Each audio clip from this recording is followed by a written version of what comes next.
športisti, rojeni v 80. letih prejšnjega stoletja, in vsi navdušenci alpskega smučanja zagotovo poznate ime Rok Petrovič. Pri 19 letih je prismučal prvi kristalni globus v Jugoslaviji in še danes ostaja edini serijski zmagovalec v zgodovini slovenskega alpskega moškega smučanja. Spletna TV si je ogledala predstavo o tem nadarjenem slovenskem smučarju, ki je umrl prekmalu. Skozi igro režiserja Matjaža Pograjca in avtorja besedila Boštjana Videmška smo si predstavo tega vrhunskega športnika lahko ogledali tudi v znakovnem jeziku. Izpostavljena je predvsem njegova samosvojost kot posledica osebne filozofije, njegovo stremljenje po popolnosti, duhovno raziskovanje, delovanje po lastnih pravilih, eksperimentiranje s smučarsko tehniko in načini treninga. In glede na to, kako se na predstavo odzivajo ljudje, se zdi, da je ves čas tukaj, da je še vedno eden izmed nas. In hkrati smo z njim nekako impregnirane 3, morda celo 4 generacije. In to je tisto, kar ga zares dela velikega. Ni malo ljudi v tem prostoru, ki je tako močan pečat pustilo in poudarjam, ga še vedno pušča. Rok Petrovič je edini dejanski slovenski mitološki junak, po mojem mnenju. In to živi, resnični, na katerega se je že za časa njegovega izjemno kratkega življenja leplo oziroma vezalo vrste različnih zgodb, informacij, polresnic, neresnic, celo laži, klevet in neke take skoraj metafizične avre. Imel je tako močno karizmo, da je praktično vsakdo imel o njemu zelo trdno izdelano mnenje, ne da ga bi zares srečal. Bil je človek, s katerim se je bilo hkrati mogoče identificirati, pa v njega hkrati skoraj po božji verovati. Hkrati pa je bil človek, ki je na nek način tudi odbijal in ga je to delalo s svojo neko nadmočjo in ga je to delalo morda še bolj privlačnega, predvsem za ženske. Marsikdo meni, da ta predstava ne bi bila mogoča, če bi oče Roka Petroviča, Krešo Petrovič, še živel.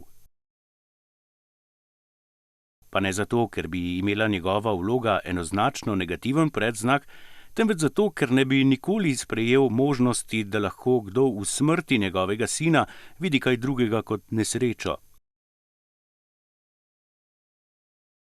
V resnici igra naj ne bi imela negativnega predznaka. Težko pa je spregledati podobnost enega od likov, ki precej spominja na dolgoletnega glavnega trenerja in direktorja slovenskih smučarskih reprezentanc Toneta Vogrinca.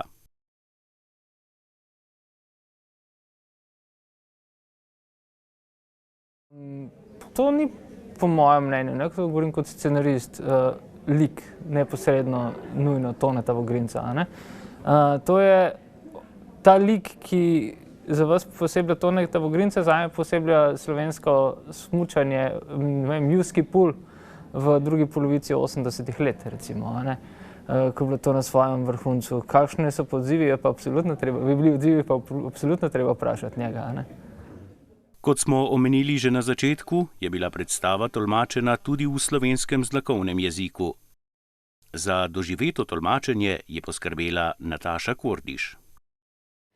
Na takšno gledališko predstavo se tolmači pripravimo na ta način, da poskušamo prisostvovati kakšni vaji, dobiti besedilo predstave, potem poskušamo vsaj prebrati detaljno, kaj se govori v predstavi, zato da izluščimo tiste težje besede, pojme ali besedne zveze, ki se resnično drugače pokretajo, ki v znakovnem jeziku pomenijo čisto nekaj drugega in je res treba metaforo prenesti.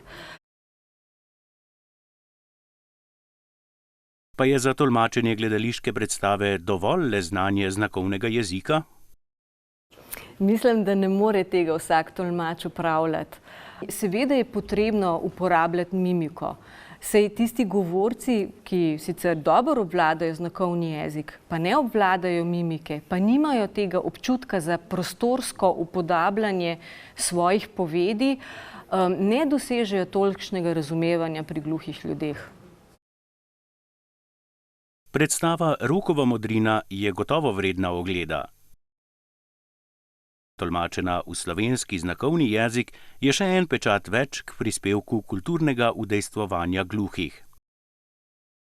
Glede na uspehe gluhih na različnih področjih, pa je upanje, da bomo v prihodnje morda priča tudi gledališki predstavi o njihovih dosežkih.